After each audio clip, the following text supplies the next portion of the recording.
X-lit and all those. Now, to the entire media, when her personal. The first slide that I want to show is on the introduction. This is by Jim Morrison, and I'm sure most of you are aware of this. Whoever controls the media controls the mind. So this is something where we can take it up as a challenge. It is maybe a warning, and it is a truth itself. So who are the media?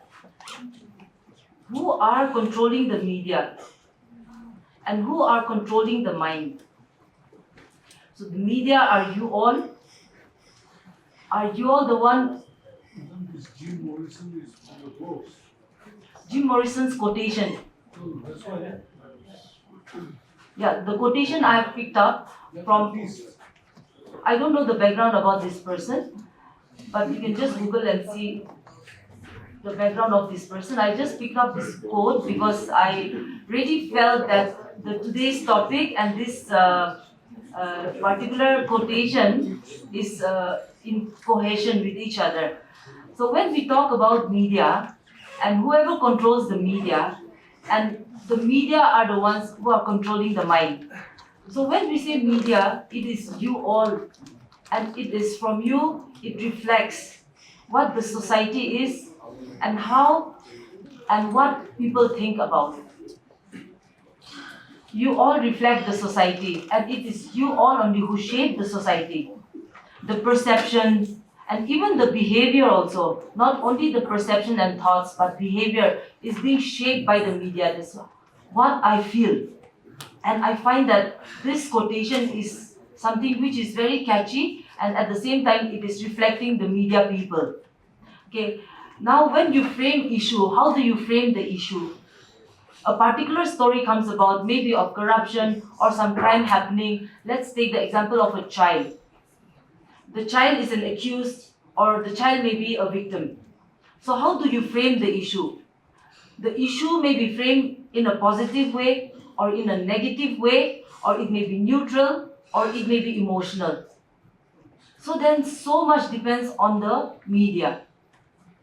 We talk about a democratic system where different stakeholders are there to protect the child, and media plays a very important role in protecting the identity of a child, be it an accused or be it a victim. Earlier, we have also heard by the former speakers that a child means below and up to 18 years of age. So are you there doing on the negative side, taking the sensational news, or are you there to protect the rights of a child? That is one question I want us to ponder. We have all the digital and social media. Now today's algorithms on platforms like YouTube, like Twitter, like Facebook and TikToks, okay, are these giving the information in the right way? Are they the ones, the people behind this system, are the ones controlling the system? When we see a news in the paper or maybe on the digital mode, and when we read that particular news, we just think that, okay, this news given by the media, it is government friendly, it is towards the government, or it is controlled by the business corporations, it is controlled by some people, by some entity. That's what we can make out.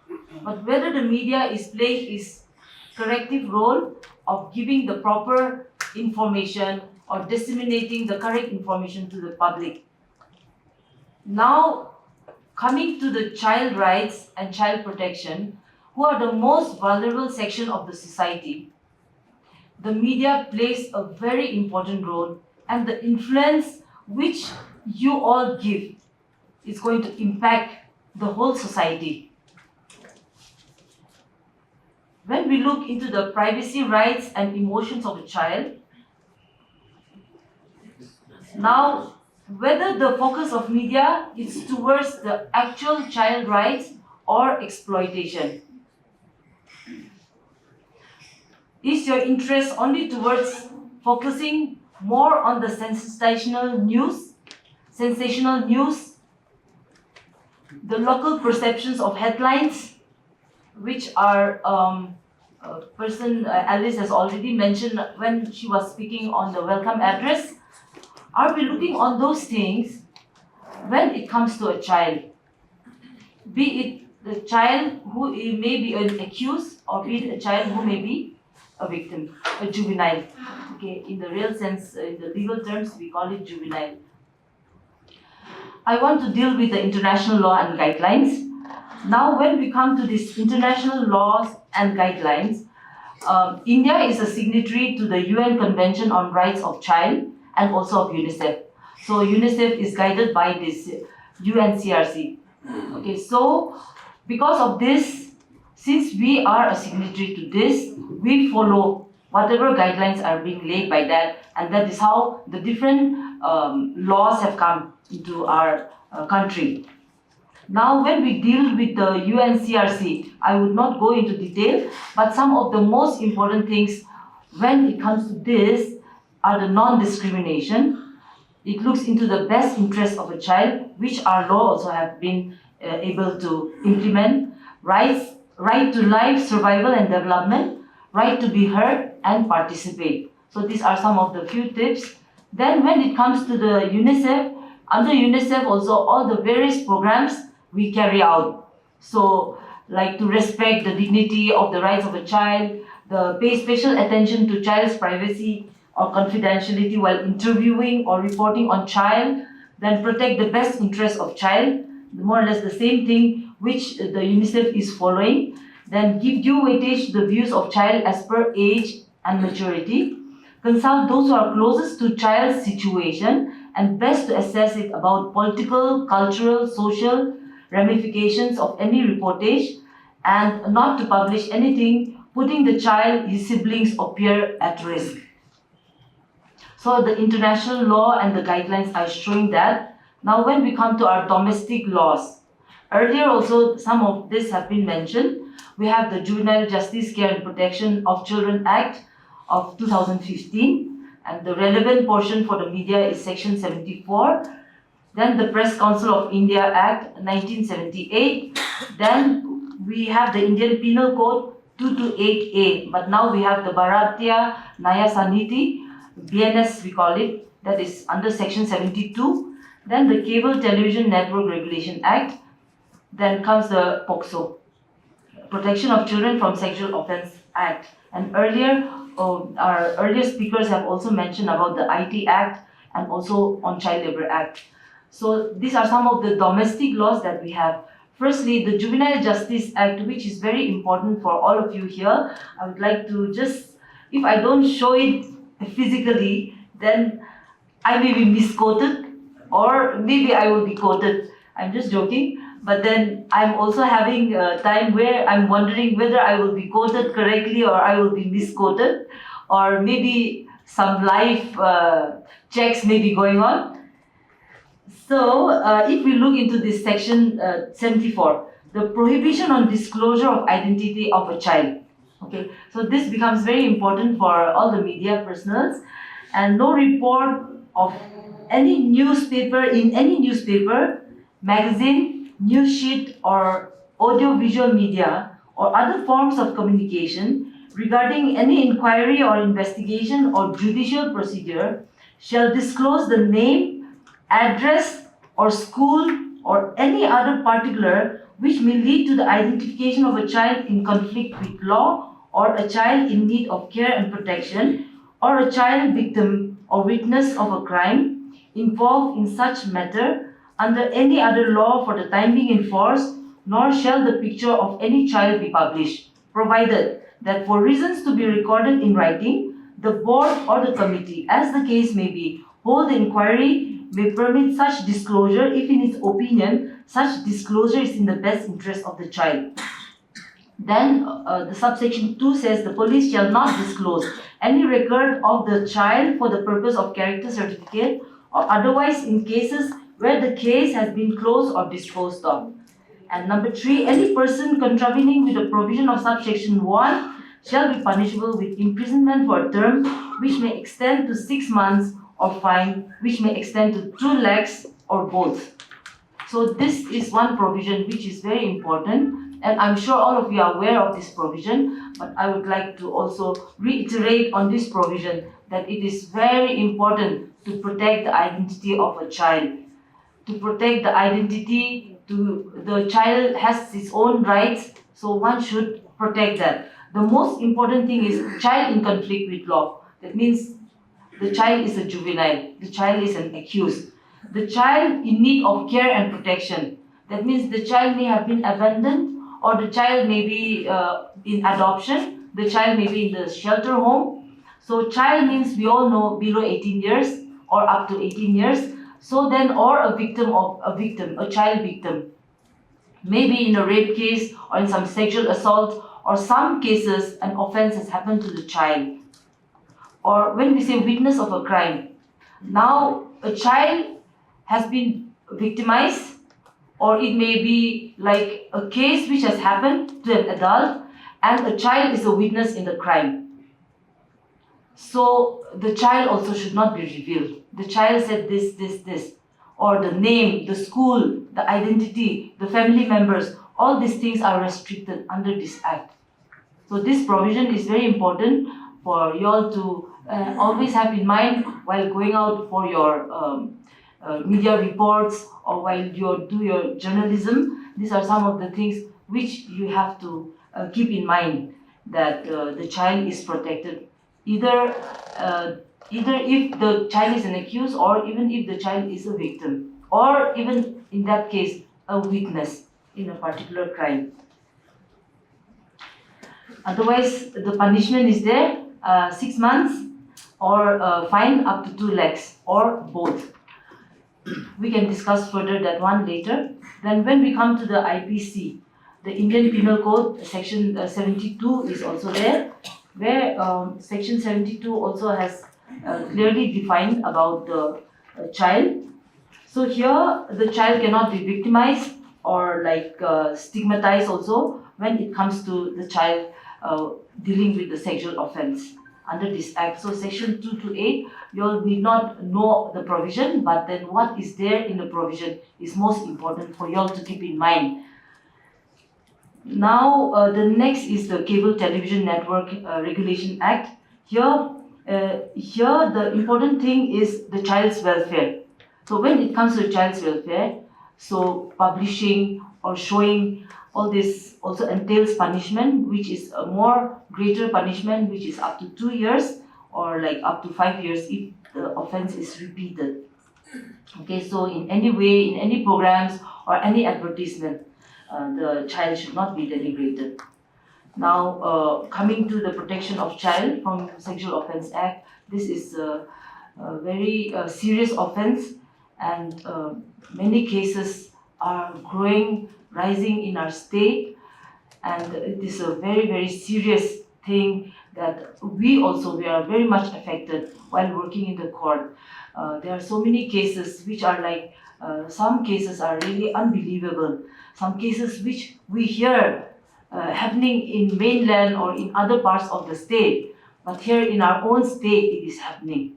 So this is something which I would like to impress upon the media also, that we need to take these cases very seriously, so that the cases where the children are being affected, it does not, the materials, the evidences are not destroyed because of the media being too active or being too sensational and giving news which related to POCSO cases. So one has to be yes, it is very important to give the correct news, but at the same time, it is also very important to be very cautious while dealing with all these sensitive issues. I'm sure all of you are aware about the Press Council of India guidelines and all.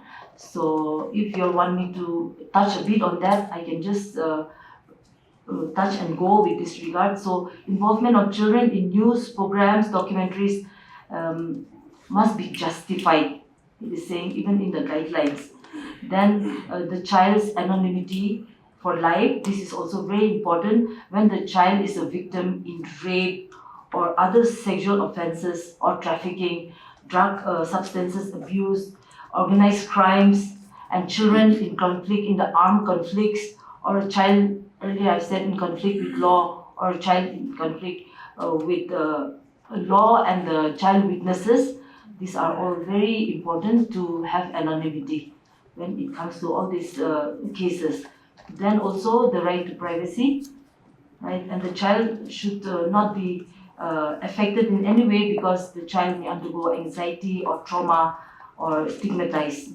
So these are some of the things that even in the guidelines are being given. Then the identity of the child, like personal information, the photograph, the school, the locality, all these things should not be revealed in any manner. Then any visual showing the face of a child. So we see often when you do your reporting, the face are being morphed and then blurred. So those are like very good practices and very important.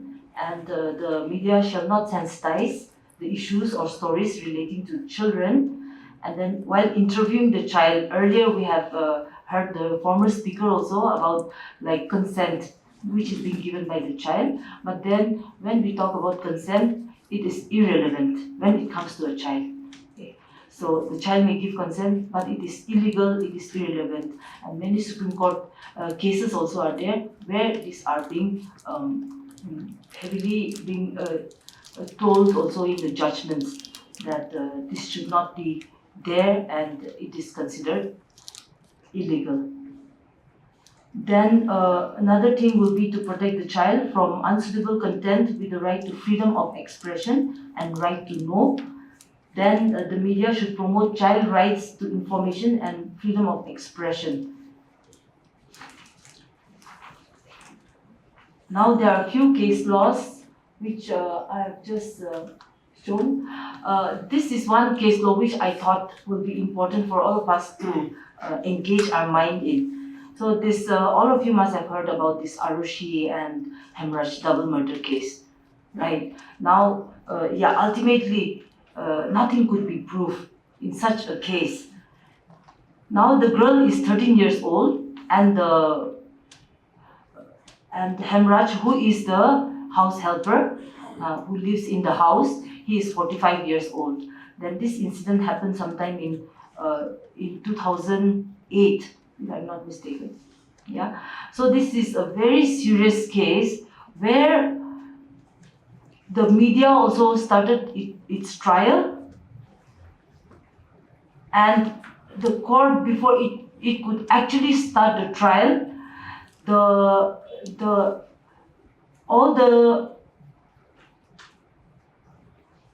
all the evidences which were available, it has been totally destroyed. Destroyed in the sense that it became so sensational that the media also came to the scene of the crime. The different stakeholders also, they have come to the scene, and all the different people, family, relatives, they have all come to the scene, and most of the evidences were being hampered. Okay, so it is a very sad case where the girl was found murdered, the throat slit, and was found on her bed in her bedroom. And the police, they came to the house on being informed, and then they came, they saw everything, and the thing which the police could not take care was to go and check the terrace where this particular person, Hemraj, was killed and kept. So they came and identified everything about the girl, and then they left. And only the following day, after checking, the father also gave money to the police to go and check this particular person. They initially they say that he was the accused, saying that he has run away from the house and he is the main suspect, and so he must have fled to his own place, and therefore the police were being tipped off, and then they went in search of this accused, Hemraj. But later he was found on the terrace and locked in the terrace. So later on, the parents were also made accused in this particular case, but they were acquitted.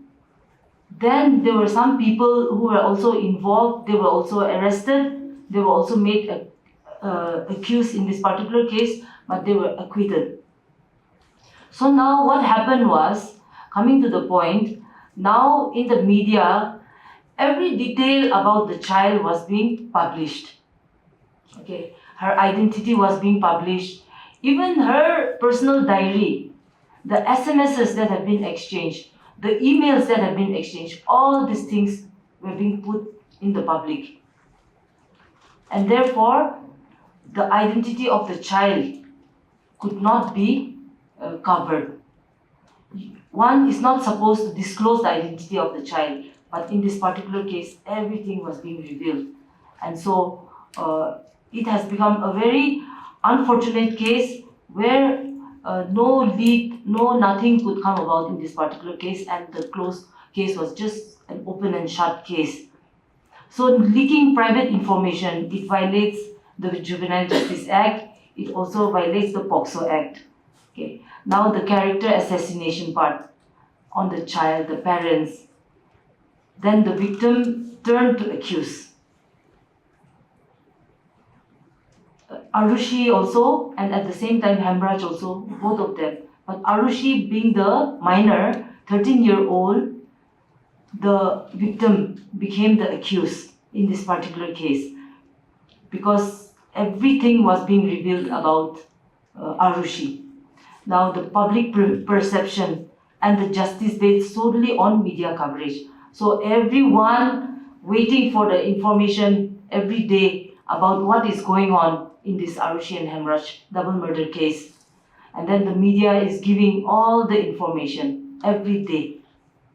So the looking towards the sensational side and then ignoring the child rights, the protection of the child is also a very unfortunate thing, and which also should not have happened, which is also not allowed. But this case, and likewise in many other cases also, these things are happening. So let us keep in mind about not violating the ethical rights, the legal norms, keeping those things in mind. You may kindly deal with your cases when you frame your issues. In court also we frame issues, like when it comes to civil cases, then the particular facts of the case are placed before us, and then from there we take out the issues and we frame them, and accordingly we come to the conclusion. When it comes to the criminal aspect, we determine the points for determinations are there, and then we frame it, and then accordingly we deal with the cases. Likewise, earlier I've already mentioned, when you frame your issues, it should have proper framing of issues. You should keep the right of the child and protection of the child in front of you, so that the child is not affected in any manner. Now some of the cases, these are some of the cases where Dinesh at Buddha and State of Rajasthan, then Aju Varghese versus State of Kerala. These are all very important cases where in the first case the Supreme Court has observed Dinesh at the rate of Buddha, the name of the victim should not be indicated. So this is a very strong observation made by the Supreme Court, and we have chosen to describe her as victim in the judgment. So the name is not revealed here. Even us also, when we write our judgments or pass any orders, we don't reveal the identity of the victim or even the child witnesses. We put XXX or we use the word victim only. So that is because of the direction of the Honorable Supreme Court. Then coming to that Nipun Saxena's case, this is a very important case and a celebrated case. So even in a remote manner also, you should not disclose any facts which can lead to the victim being identified and which should make her identity known to the public at large. Okay, so in no way, no person can print or publish in print, electronic, social media, the name of the victim. Not only publishing or passing on information, but not even in a remote way also. Remote way would mean that supposing here is a victim A, and then you are saying, not saying the name of the victim, but you are saying that this particular victim went with these friends, or this particular victim belongs to this community, to this tribe, or this particular victim is in this school. So then you are revealing the identity of the child, isn't it? So these are the things which should be avoided.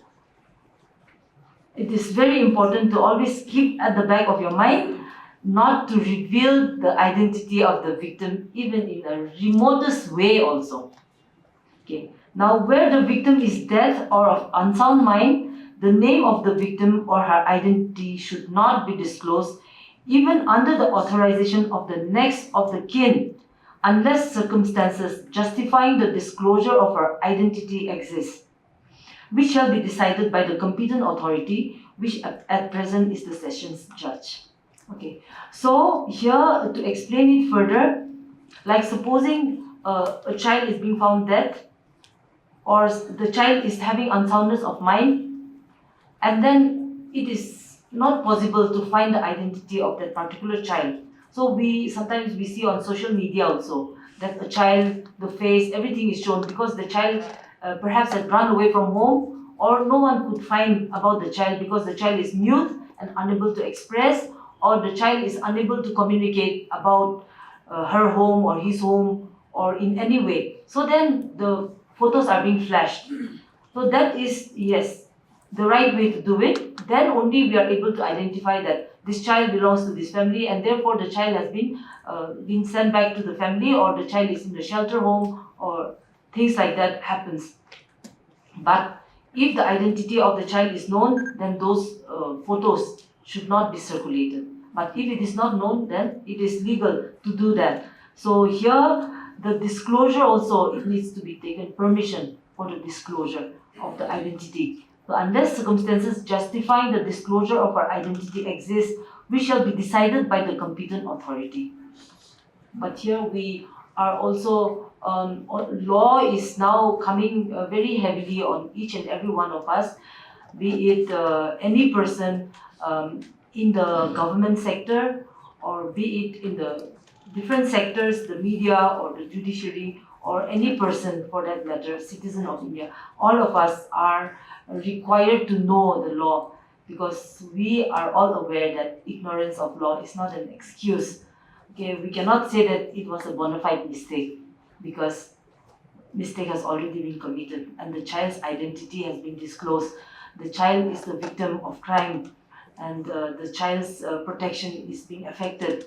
The child's rights, the right to information, everything gets affected because of that.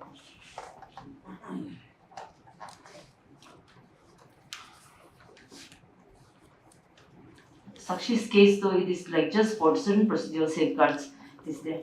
Now, some of the best practices that for journalists or the media people, I just collected a few of them. You can also add up to that. So always blur faces, use pseudonyms and avoid identifiers, obtain written consent if necessary, and ensure it's in the child's best interest. Earlier, we also heard that the consent of the child should be taken, but it means that you have to obtain written consent if necessary and assure it's in the child's best interest. Maybe from the guardians or from the relatives, from the parents, you can take the consent of the child, but then you should also keep in mind that it is not affecting the child's protection, the child's right.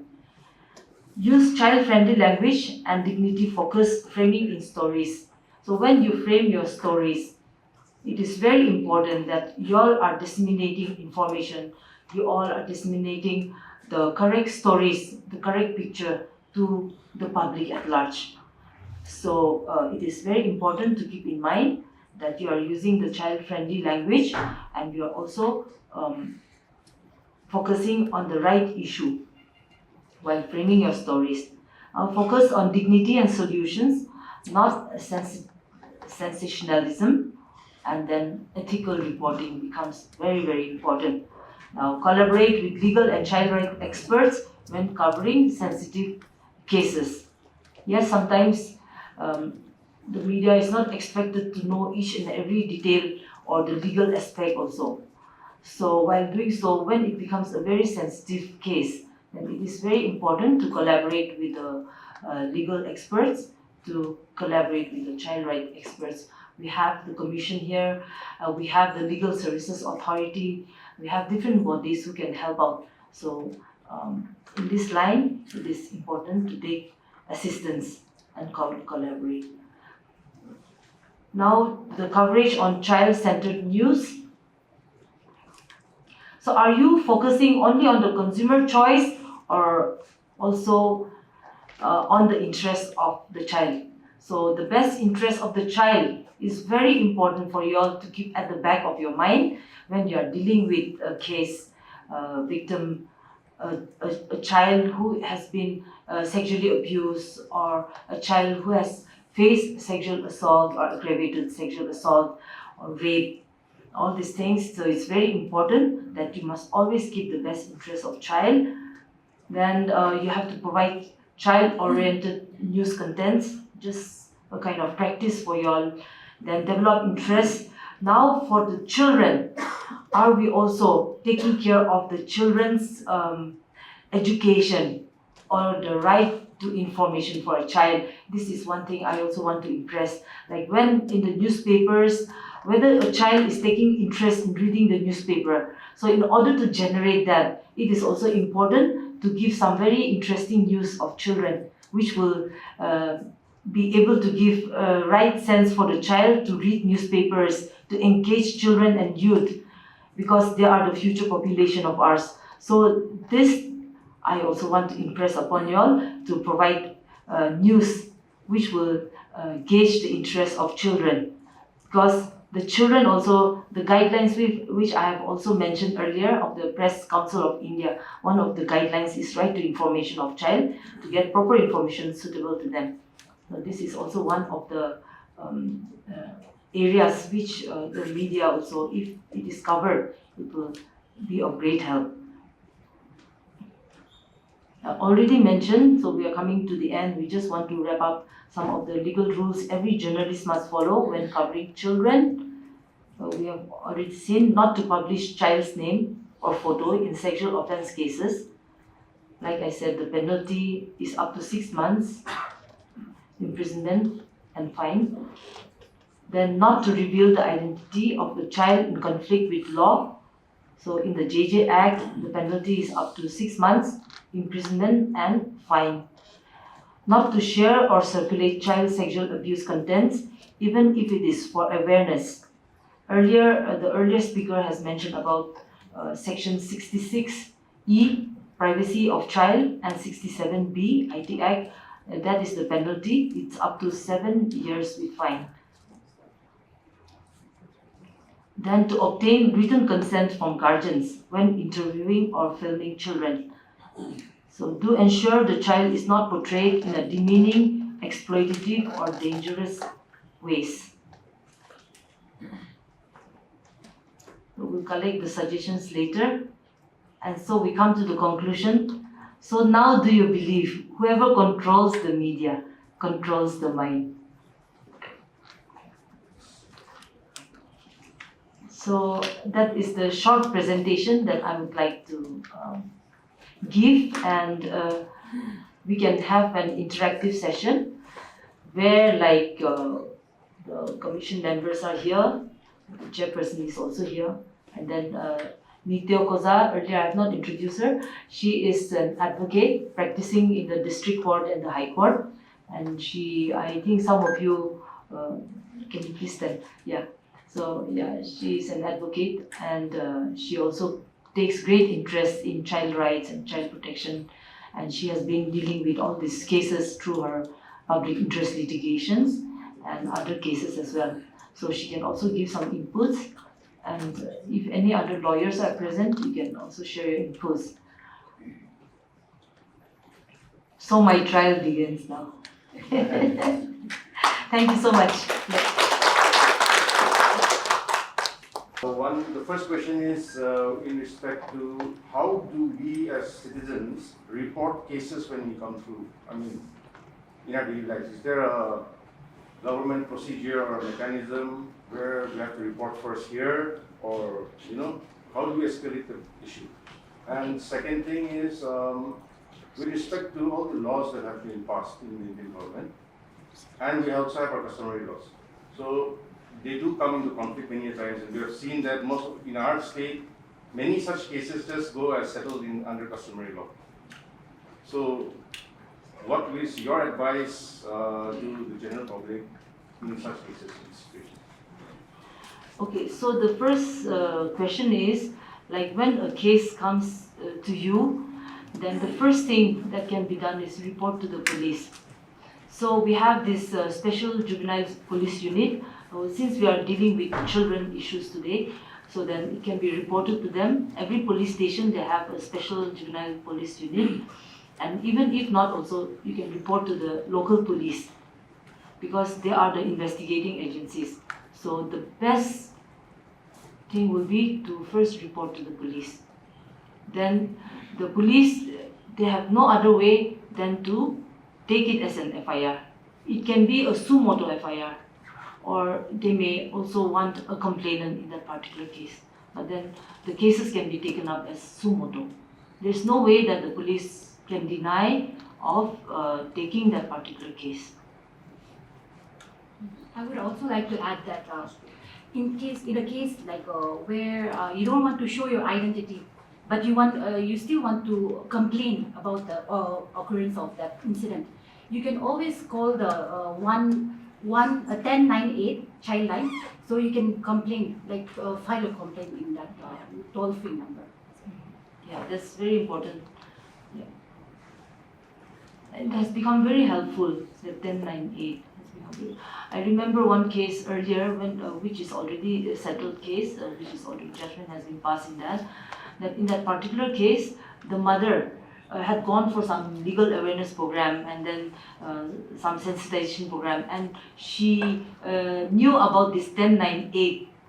So what happened was, when her child was sexually abused, when her child was raped, she called that 1098, and when she called that 1098, that is from PEG, someone from Kohima had picked up and then passed on the information to that Saki One Stop Center.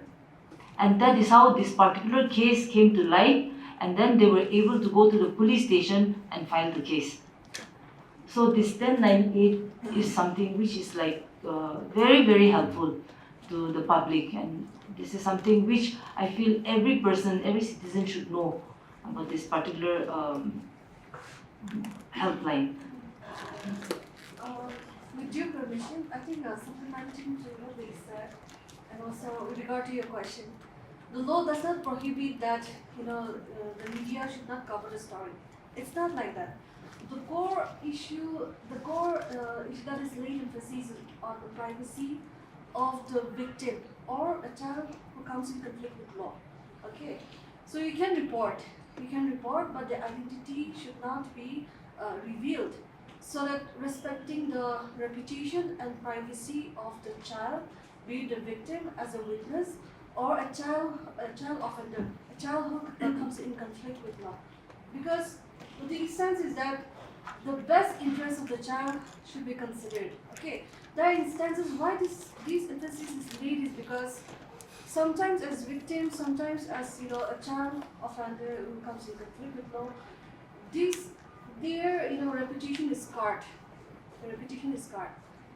Now that is why while dealing with cases, the law is being progressive, and considering about the impact that has created and how these situations have stigmatized the children. This is the reason why the emphasis is much laid on the protecting the privacy and reputation of the child. Another thing what the law sees is that you can report, but the issue should be the fact should be very clear. It has to be authentic. Okay, and sometimes you can also take permission, or the court who is trying the matter, if it considers that it is in the best interest of the child to disclose certain facts, then they can grant permission to the media, because media plays a very important role. Like Madam has earlier, given a good suggestion. Like, what about cases? Like cases about missing child. You need identification. Also, the message has to be spread across, right? Like those instances is very important.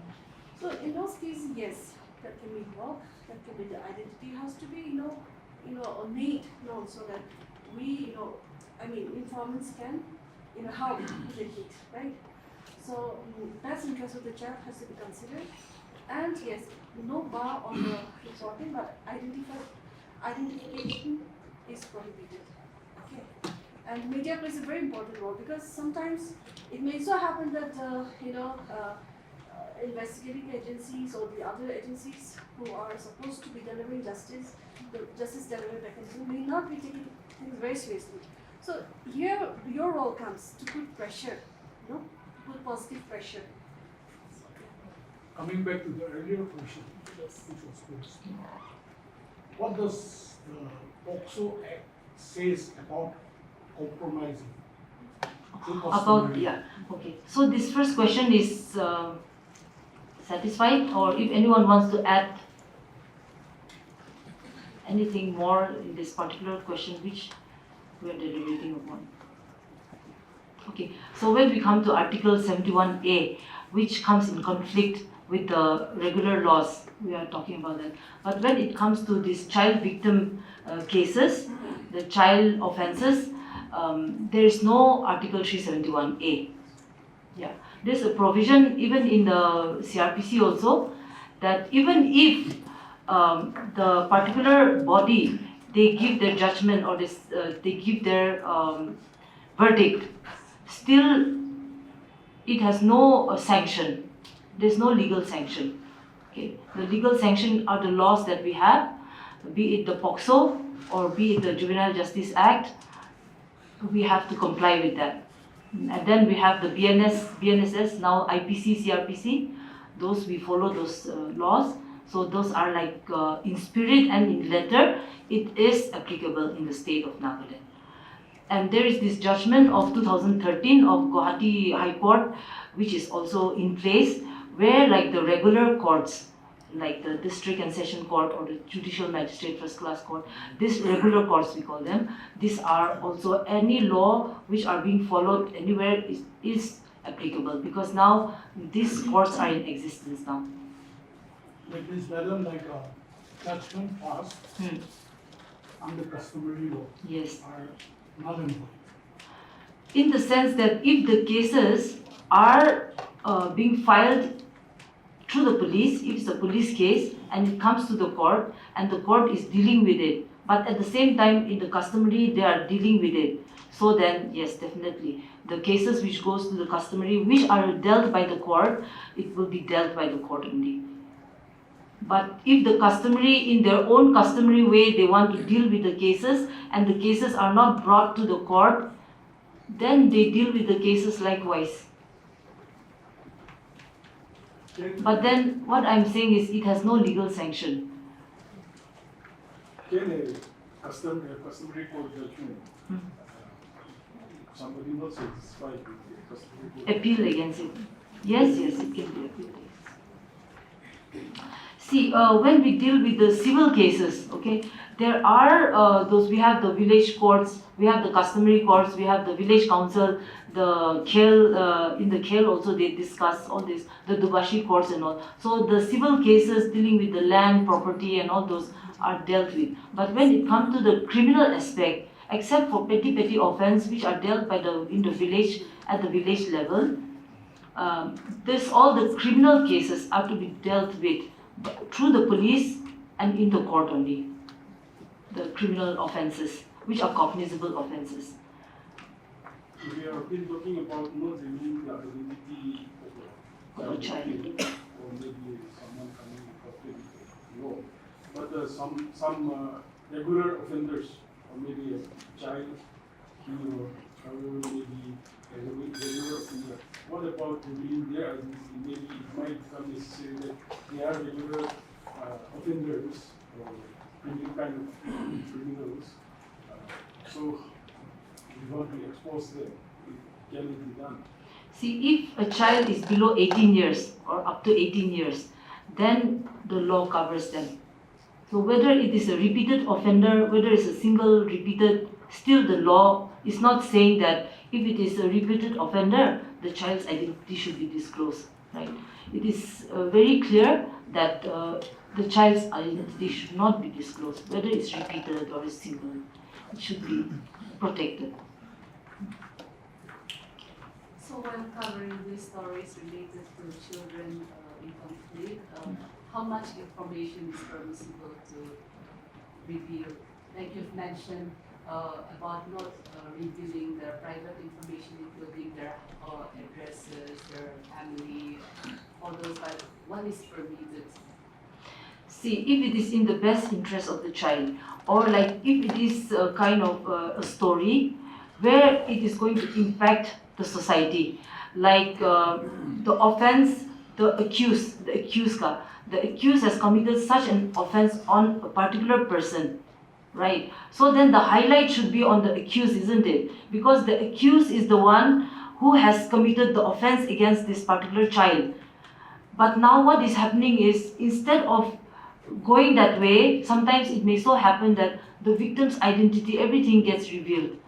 So then I think the focus should be towards the accused and what the law is saying about that particular offense. Provided the accused is a mature. Provided the accused is, because an accused also may be below 18 years. I also have two questions. One is regarding the role of media, and the other one is regarding the child's voice, the children's voice. So the first one is, as media people, how can we help prevent secondary trauma to child survivors while still reporting the truth but protecting their identity? And the second thing is, during workshops like this, why are children not included? And if you are you planning to include children in this kind of workshops as well in the future? I think that the commission can answer that. So, as for me, I feel that rather than focusing on the commission of the offense, it would be better if the media should focus on flashing the news more on how the accused has been punished. Because sometimes what we have seen in the past also, if there was some certain case where example 4 years old was raped, and it was all flashed out in the media.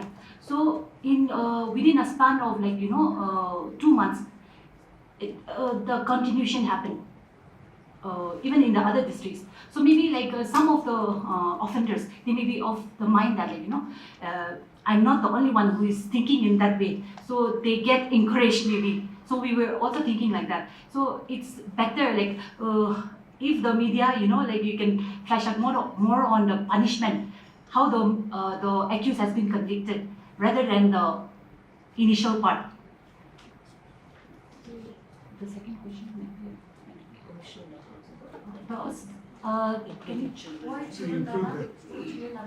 not? I would like to substantiate. A workshop like this is meant particularly for certain regarding the children, the commission has gone to certain places. We have already started also visiting schools like that. I don't know whether you're aware or not. It came out on paper also earlier. There we used to go and meet the school children, even the parents, faculty members, and then we used to, tell the children what is their rights. We used to express all those things, explain it to them properly. And if any such things happen, this and that, then there is a body or agencies to approach. For instance, like Childline, CWC are there, you know, CDPU are there. So it's like that. So we don't want to get mixed up with the children. This is particularly meant for rest. So we used to focus on those different entities like that. If that clarifies your question. Anyone else? When you're talking about not reading, even in a remote way, sometimes flashing our news stories by reading the accused identities and the designation or whatnot is indirectly reading the victim here. Just want to know how does that work?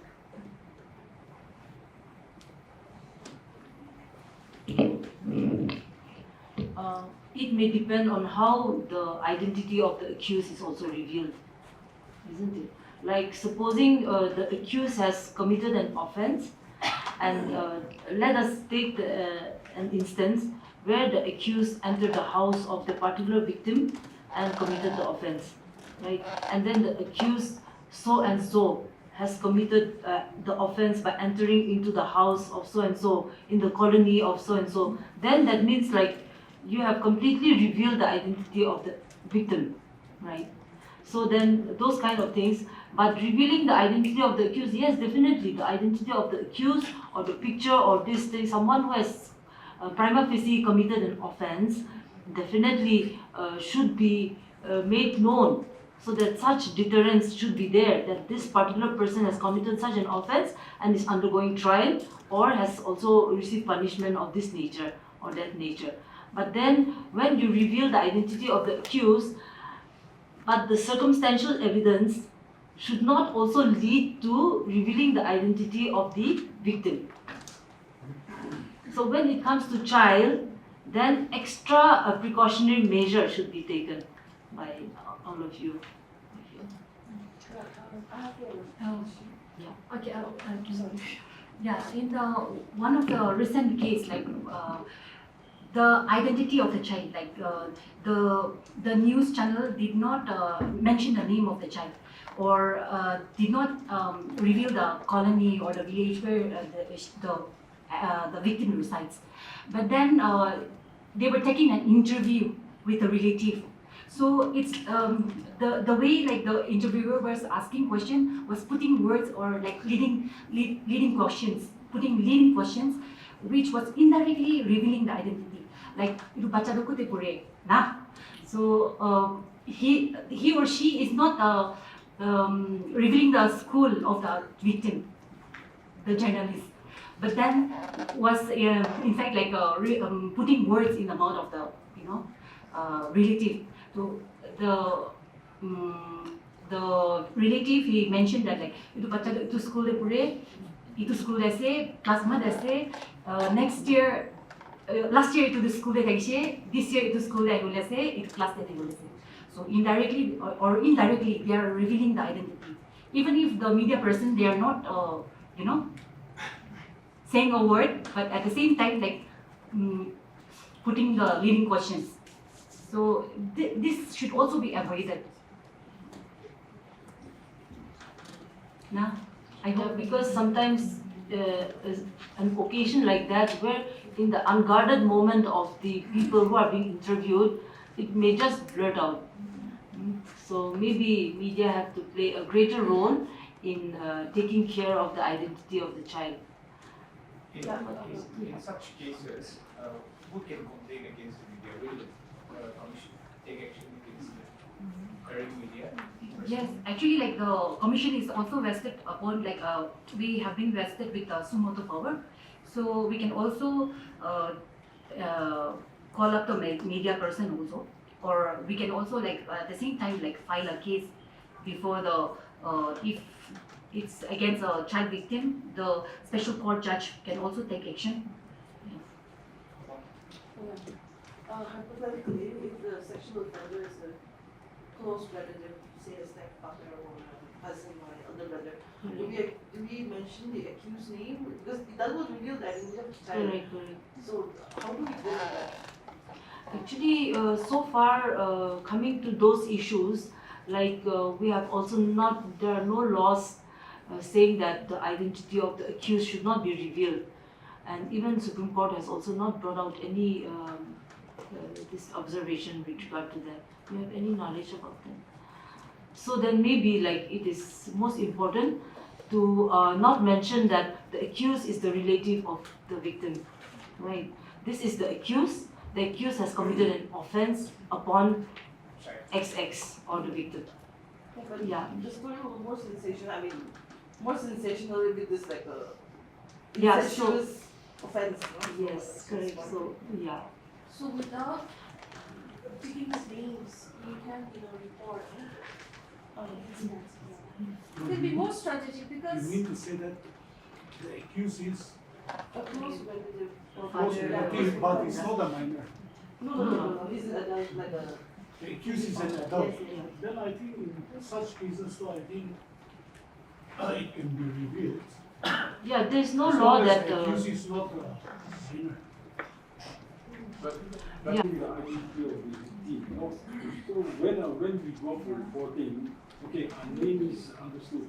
We don't have, we cannot and we cannot reveal it. So, but at least the area of incident where it happened, or maybe like just now what Adam said, at school where it happened.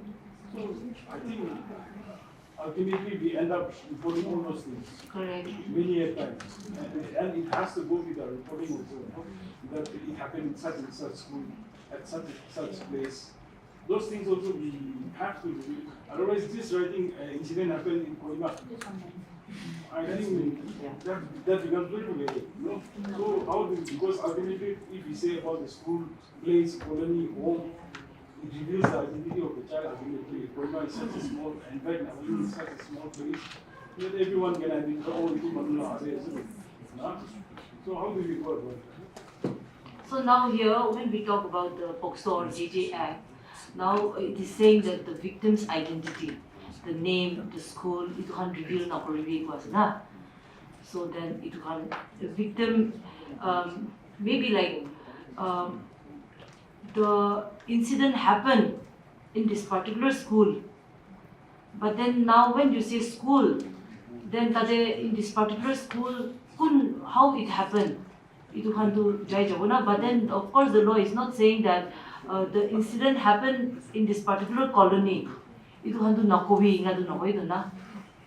So we can do that in the school or the. Maybe you can be more creative in making your reports. How to differentiate. Yeah. You frame, like I was saying, to frame your own issues, to create your own stories. Like, because sometimes the sensational part to mind we forget about the rights of the child. So then, okay, it happened in this particular school. Okay. And then it happened with this group of children, or with this aste identify bhi hoi jai na. So then, even if you mention about the school, I'm not saying that it depends. If it is in the best interest of the child, you have to keep those things in mind. The best interest of the child, the identity of the child, the victim, you can't mind you have to create your own stories. So that part too, I find it difficult to guide also, but then That is basically application of mind. Example, in one of the old cases, again, like they mentioned about the school of the child, where in which standard she was studied, or she belongs to this colony, and she's the only child. So it's very like Naga, like very close community. One is to find out. So it pura detail, like if you want to point out about the school, to the school. No, maybe in one of the school in Tuinsang or in one of the school in Kohima,